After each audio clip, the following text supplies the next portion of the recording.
Hello everyone, welcome to my page.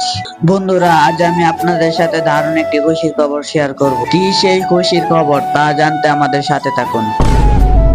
সকাল সকাল চলে গিয়েছিলাম স্কুলে। স্কুল থেকে ডেকে এনে আমার বন্ধু বলতেছিল আজকে তোমাদেরকে মিষ্টি খাওয়াবো। তো গাইস, এই হলো আমার ফ্রেন্ড। ওর জীবনের নতুন একটি সদস্য এলো। সে এখন বাবা হয়েছে। এই খুশিতে আমাদের সকলকে মিষ্টি খাওয়াবে। তাই আমরা সকলে মিলে চলে যাচ্ছিলাম হরিপুর বাজারে। তো গাইস, অবশেষে চলে এলাম আমরা মিষ্টির দোকান। পুরো নীলক্ষার মধ্যে বেস্ট একটি দোকান এই কাজল মিষ্টান্ন ভান্ডার, যেটি আমাদের হরিপুর বাজারে অবস্থিত।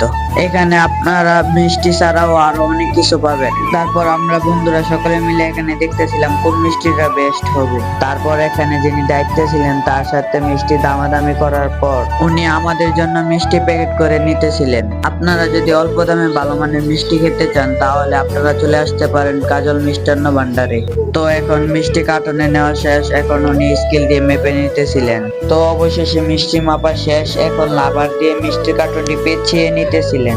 তারপর মিষ্টিগুলো পলিথিনে ভরে আমাদের জন্য রেডি করে নিয়েছিলেন উনি। এখন আমার বন্ধু ভুরভুরা মনে টাকাগুলো দিয়ে দিতেছিলেন ওনাকে। তো টাকা দেওয়া শেষ। এখন আমরা চলে যাব বাজারের ওই সাইডে। এখানে বসে আমরা মিষ্টিগুলো খাবো। তো গাইস, আপনারা আমার বাচ্চার জন্য দোয়া করবেন যাতে করে তার বাচ্চা সুস্থ থাকে, ভালো থাকে। এখন আমাদের মিষ্টি খাওয়ার পালা। আমার বন্ধু রাসেল মিষ্টি কার্টনটি খুলে নিল। তারপর সবাই যার যার মতো করে মিষ্টি খাওয়া শুরু করলো। এখন আমিও একটি মিষ্টি হাতে নিয়ে খাওয়া শুরু করে দিলাম। মিষ্টিগুলো অনেক মজা ও ভালো ছিল। আমার বন্ধু আজকে অনেক খুশি, তাই আমি ওরে মিষ্টি মুখ করিয়ে দিলাম। এদিকে আমার বন্ধু রাসেল খুব আরাম করে মিষ্টি খাচ্ছিল। খাবেই না কেন, আজকে যে সবার খুশির দিন। তো গাইস, এখন আমাদের মিষ্টি খাওয়া শেষ। এখন আমরা আবারও চলে যাব স্কুলের দিকে। তার আগে চলুন দেখে আসি আমার বন্ধুর অনুভূতিটা কেমন।